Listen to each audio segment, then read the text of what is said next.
So today we're going to go back and revisit our last video, asking the question if larger tires make any difference on your fuel mileage. And in the last video, what we did was in our 2021 Ford Transit van, we went out and we took the Storyteller wheels off, wheels and tires, and we replaced them with the Ford factory wheels and tires.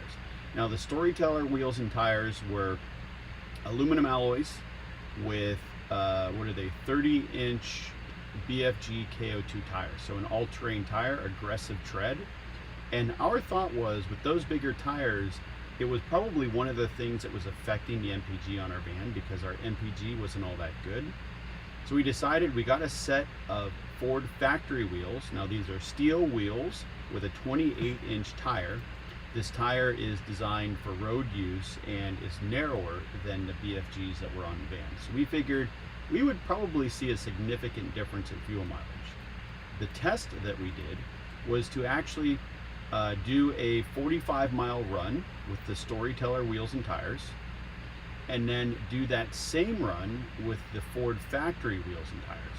In between each run, we filled up the tank. When we got back from each run, we filled up the tank again, and we hand calculated our miles per gallon. Now, a lot of people have asked us about the differences with the speedometer and odometer and everything else. Well, we verified our distance with GPS, so we used the same miles to calculate each run. And what we found was, I think it was only about a 0.3 difference in our MPG, which we didn't really find all that significant. But we decided that we had to go on a longer run.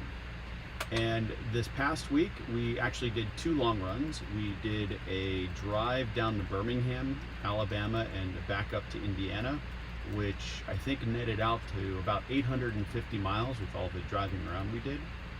And we just did a drive through Indiana, and I think we did, what was it, about 300 miles there? Mm-hmm. Yeah, so we're well over the 1,000-mile mark, which I think at this point we have some conclusive results on our van. And drum roll, it didn't make a big difference. And prior to us swapping out the wheels, we were getting about 13.5 miles per gallon with the Storyteller wheels and tires. When we switched over, we definitely noticed times when on the Ford factory wheels and tires where our MPG was higher than it would be with the Storyteller wheels. But on average, a good mix of highway and road driving, we saw pretty much the same. I mean, I think with the Storyteller wheels and tires, we were getting 13.5 on average, and we were getting about a half a gallon to a full mile per gallon more with the factory wheels and tires, mostly on the less side. And I would say our conclusion at the end of all that was basically, let's put the Storyteller wheels and tires back on, because 1, we think they look better, and 2, it gives us an extra inch of ground clearance, because those tires are 2 inches wider in diameter, so we get an inch more ground clearance. We also found when we went places with really bumpy roads or even on dirt that the larger wheels and tires rode better over those surfaces. And in this video, we're going to kind of talk through some more about that, some other conclusions about it, and also take your questions on what, why, when, and how. So, you ready for questions? I'm ready for questions. Let me get my Rocky Mountain ice water here. Cheers. Cheers. So the first question is from Steve Bond, and he asks if the handling was better, or if there was a difference in handling between the 2 tires. Great question. So right off the bat, when we switched over to the factory tires, we noticed that the ride was smoother, and on smooth roads, it was smoother, and it was much more quiet, because they have the Continental, I think, van something tires, and they rode great. You know, handling itself, I didn't notice much of a difference through corners and stuff like that. As I mentioned before, when we would go over big bumps and things, you could feel it more with the smaller factory wheels and tires. But on the highway, the noise level was fantastic compared to the KO2s. And what I found, and this is in other vehicles as well, KO2s tend to be on the noisy side. So I think once we've worn down our KO2s, we're probably going to switch to a different brand tire. We have Nito Terra grapplers on our truck, and they were fantastic. I mean, we did 50,000 miles on those things and still had tread left. So we may go over to Nito's, we may go over to something that is a bit more road focused and less all-terrain focused, because we don't do that much driving off-road. But I would say it was kind of, yeah, the Continentals were definitely a better ride. Handling was about the same. And if you're watching the live stream or the recorded replay, I'd love to know if you have a Transit all-wheel drive or any Transit, what tire size you're running and what kind of MPG you're getting. Because it definitely felt like, based on the comments of the last video, there seemed to be a pretty wide variance. Didn't I see someone was getting close to 18, Yeah. 17, 18? And I think, so that's one thing I wanted to bring up on this video. I believe a big reason for that is just the way, first of all, this is an all-wheel drive van. A lot of people that were commenting had two-wheel drive vans, so that's going to be a difference there. The other is this van has the Van Compass 2-inch lift on it, so it's lifted. We also have a fairly substantial roof rack and awning AC unit on the roof, so that's going to add a lot of drag. Plus the van is, you know, almost or pretty much at GVWR, which is 9,500 pounds. So this thing is fully loaded, and the more weight you put in the vehicle, the more you have to haul around, hence our mile per gallon average that we get, which is 13.5 to 14 now. We did notice a couple differences. So when we were driving around this summer and we were on the West Coast and that, we were getting what, like 12 to 12.5 on a good day? Right around there. Yeah. But we also had the motorcycle on the back, so that's weight and drag. We had more stuff in here, and we also had the running boards on, which are an aerodynamic loss because they just create more drag as you're going down the road. And what we found is when we got back, I took the running boards off. We liked the look of it without it. Obviously we took the motorcycle off, plus I did an oil change.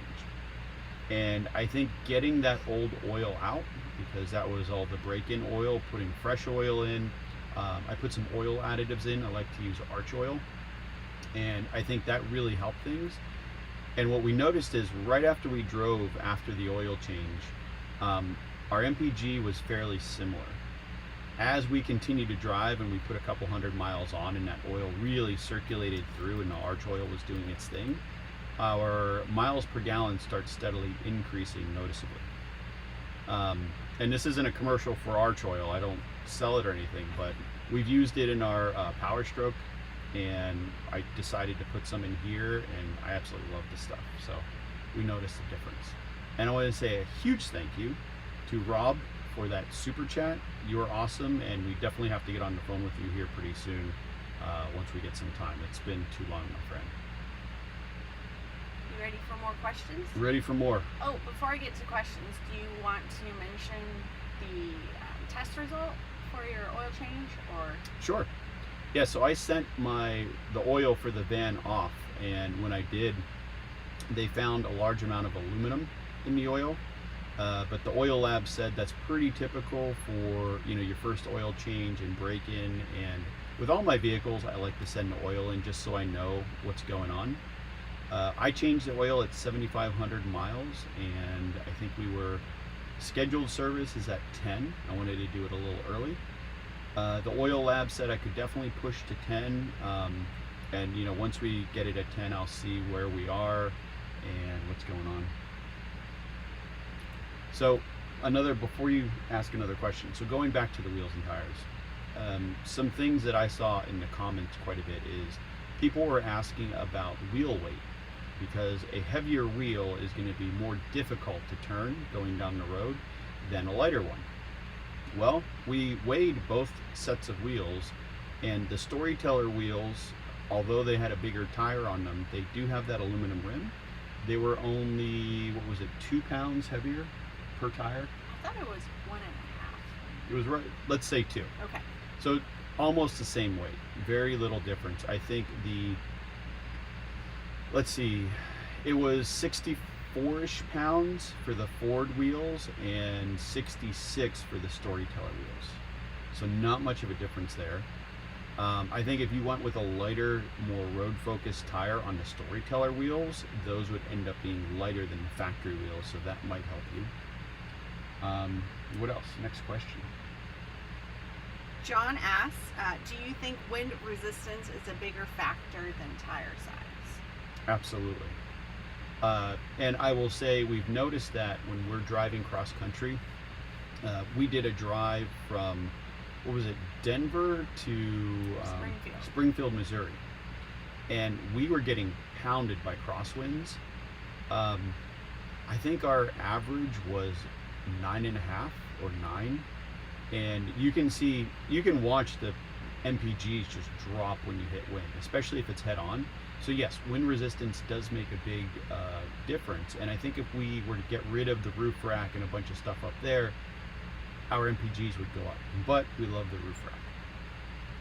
I want to share, Ross chimed in on the live stream and he said he has a 2020 T250 all-wheel drive EBKO2s weighing in at 10,300 pounds, freeway miles at 60 miles per hour, getting 16 MPG.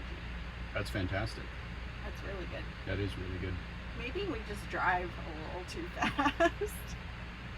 Well, I had the speed set on both runs pretty much the same, so. But yes, we could slow down a little bit, I guess. That could be the next test. 55 versus 70. There will be a significant difference. There will be. Another one, Frank shared that he has a 2018 Transit 250 on a 148 wheelbase, mid-roof, Okay. rear-wheel drive, with the, I'm not familiar with this. Is that the tire? Yeah. Kumohos. Okay. I think I'm pronouncing that correctly. At a speed of 65, he's getting 17.3 MPG. No roof rack. No roof rack. A lot of people did say in the previous video that if we just removed our roof rack, that would solve a lot of our fuel economy issues. Yeah, but then there goes our awning and our deck. Yes, which we love. The rooftop deck is worth the loss in MPG. Okay, so switching gears a little bit, Scott, a beast owner, had 2 questions. He's checking in from Clearwater Beach and wanted to know how the homestead is shaping up to STO friends. Which, do you want to share our meetup we had? Sure. So we had a meetup this past weekend. We had, 5 vans show up? Mm-hmm. And we had a blast. Parked everyone out in the field. We had campfires. We did homemade pizzas, took everyone out to dinner. And then on Saturday, we took everyone into Louisville, Kentucky for some bourbon tastings because we are in the heart of bourbon country. So that was a lot of fun. But anything else with tires? No more tire related questions. Yeah, if you guys have more tire related questions, let us know. But I would say overall the tires made a slight difference. I think more than anything, if you're looking to gain miles per gallon in your van or your RV in general, it's start looking at wind resistance. I mean, we have a ladder on the side, the roof rack, all that stuff. I think that's making a big difference. The other thing too is weight. If you can cut back, reduce on weight, look around the RV for things you don't use. One thing that we found that helped was if we know we're going to a place with water, we won't fill up with water before we go. We also make sure to dump our gray tank and other things before we hit the road. So it's just that much more weight. We're not hauling around and paying gas to get it from one place to another when we don't need it. Ready for more? I am. These are unrelated to the tire. Okay, so we're done with the tire conversation now. If you want to, you can head out. This is just live stream questions. If you guys have them, hit us with them and we'll answer them. Yeah. Okay. So going back to Scott, his question is about our puffy window shades. So you can see one of them right behind us. And how are the new ones versus the original shades as it relates to heat and cold?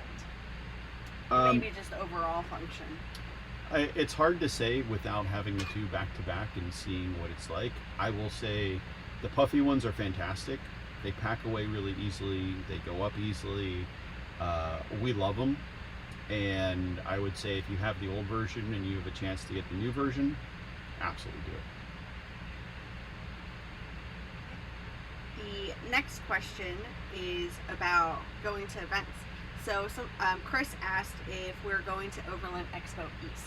Yes, we will be there. So our list of events for the remainder of the year is that we are going to Adventure Van Expo in Chattanooga. That's in October. First weekend of October. First weekend of October, thank you. And prior to that, we're going to the Hershey RV Show. We'll probably only be there for the first day, for part of that. And then we are going to Overland Expo East in mid-October. Second week of October. Mm-hmm. Weekend of October. Mm-hmm. I get to celebrate my birthday again at Overland Expo. Fantastic. And so back to big thank you to Rob Yeah. for the super chat, because he said the super chat is just a little something to help with fuel costs.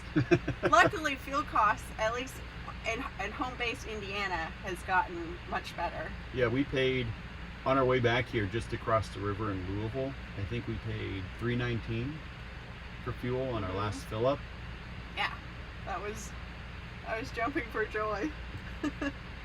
Although I did see on Gas Buddy people are paying less than $3 in Texas. Yeah, it's sad when it's $3.19 and you're jumping for joy. Next question. Impressions on the toilet that comes with the Storyteller. Our little tiny toilet. I feel like we have to do a longer video on that. I will say that it's fine for number one. I've used it for number two, and it is a bit difficult for me because you either have to squat, you have to put it somewhere where you can get to it, but you kind of have to squat down on it. And as a guy, we have appendages that kind of hang into the toilet, and the bowl is fairly narrow, so it makes life a little difficult. You mean shallow? Yes, it's And shallow. narrow. Yeah, well, It's small. It's small. So I would say I think it's good for what it's meant to be, which is just a thing to have at night for when you need to go, number one. Number two, you could do it, but I would, if you were planning to really use that as a toilet, I would look for something else. I know other people have put different things in here. One of the gentlemen that came to our event this weekend, he actually uses a bucket with a toilet seat top. And what he does is he puts in biodegradable marine bags and then adds kitty litter to it. So he puts different kinds of kitty litter in, so all of that absorbs, and when it's done, he ties it up and tosses it out. Pacific Northwest Adventures asks, do you think you may have moved on from the best setup or vehicle that you have tested? I'm not quite sure if you're asking if we currently have the best setup that we've tested, or if we used to have the best setup. Well, I guess we can kind of answer that. I would say whenever we get a question like that, I would always say the best setup depends on what you need it for. And I've said this before, but like our truck camper, for what we were doing at the time, living in it full time, we had a lot of stuff, we were doing some overland things, that was the best setup for us at the time. I think the van, with now having a home base and being able to take weekend trips or extended things, like this summer we were on the road for a couple months, this is the best setup for us now. And it really depends on what your use case is and what your needs are for that vehicle or that thing. I think looking back on it, if we were going to live in here full time, it would be very difficult to carry all the stuff that we got used to bringing around with us in the truck camper, because in the truck camper we had more storage. We also had the back seat of the truck, which turned into like a garage slash workshop. so we could have all of our stuff in there too. And it was perfect for living out of it full time. This, we would be cramped. I don't think there's enough room for us to do it the way we did it in the truck camper. So it's all a matter of how you plan to use it. I will say the truck camper had a much more comfortable bed because it was bigger. Yes. It was an actual queen size bed, and that made a lot of difference in sleeping. The bed is much smaller and it's not nearly as comfortable. But the truck camper didn't have AC. No. We have AC, and it's currently running because we are in Indiana, and the temperature has been fluctuating all over the place. Yeah, with humidity and heat, if we were in a truck camper, we couldn't be doing this right now. No, we would be like at a cafe or something. Or in the house. Or that. Okay, what else you got for me? I think that's all the questions. I will go back through, but I think we've answered all the questions that everyone asked. And we do have a time limit on our live stream today, so I think we've got about 5 minutes left. Does that sound about right? Yeah, so if y'all do have questions, feel free to pop them in. Actually, I would love to know from the audience, for those of you who have done any bourbon tastings in Louisville or the surrounding area, any part of the Bourbon Trail, what were some of your favorite distilleries? Because we're going to be having some friends over and we're going to be doing a couple-day trip and doing some bourbon tastings, so I'm trying to figure out some good places to go. I have some ideas, but I'd love to hear from those of you who have been to a few of the places. What's your next big trip? So we're going on a 2-week adventure pretty soon here. We're going to Little Switzerland, North Carolina with some friends. Yep. As like a vacation.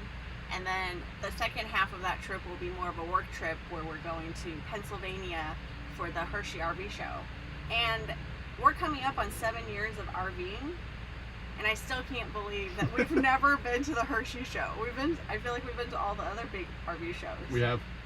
So I'm very excited to check that out. And if you are going to the Hershey show, keep an eye out and come say hi. We'll be just walking around. Yeah. And then after that, we're going to do the Bourbon Tour, Adventure Van Expo Chattanooga, and then out to Virginia for Overland Expo East. Joe, how is your mom? Hope you don't mind me asking. No. Thank you, Scott. So my mom actually is doing much better. I talked to her last night. She's been having a lot of complications with her lungs because of her lung cancer. And it's been a difficult time for her, much more difficult than her first lung cancer surgery. But she's coming along, and her and my aunt, who you saw in the videos, are going to be coming out in 3 weeks? Mm-hmm. Yeah, so they're going to be coming out in 3 weeks. They're going to be here on the homestead, spend a week with us. We're going to go up to Purdue for a football game, because that is all of our alma maters, except for Kate. For me. But she does love Purdue now. Boil her up. So we're going to be going to a game and doing that. And Lincoln sent us a super chat. Thank you, Lincoln. Thank you. See you. Lincoln, you're awesome. And if anyone's on here, Lincoln actually has his own channel, so check it out. Go to Link Ryan and you'll see it.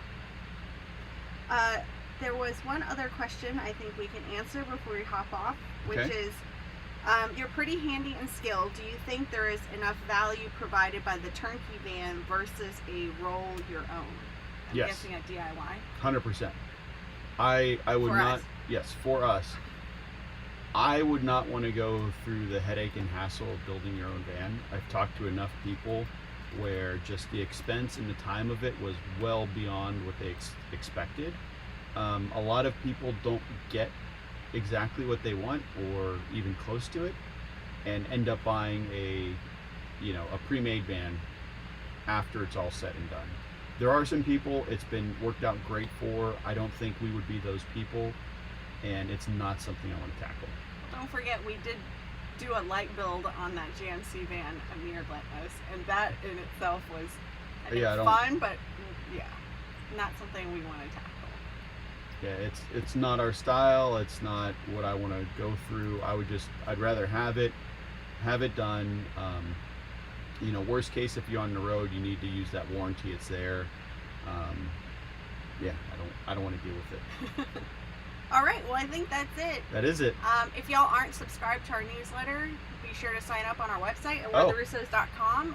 That's where we announce a lot of the events that we go to. So come hang out with us. We'd love to meet you in person. And so let's see if I have these in order. These are my books. So I know a lot of you probably have seen them before, but this is the first book, Take Risks, and then Tales from the Open Road. Almost. My second one, we're gonna have some at, let's see, Chattanooga and East, assuming I still have some more, and Hershey. We'll have some books with us, and if you want one, I'll be happy to sell you one, and I will sign it for you. Or if you already have one, bring it to the show, and I'll sign it for you. Mm-hmm. Yeah. Well, thanks for tuning in, everyone. It was good to see you. It was a blast. Maybe we can get Mama Russo on the live stream when they're out visiting. Oh, that sounds like fun. Who knows what's going to come out of her mouth. She can take my seat. All right, guys. Well, thank you very much, and we will see you next time. Have a good one. Bye.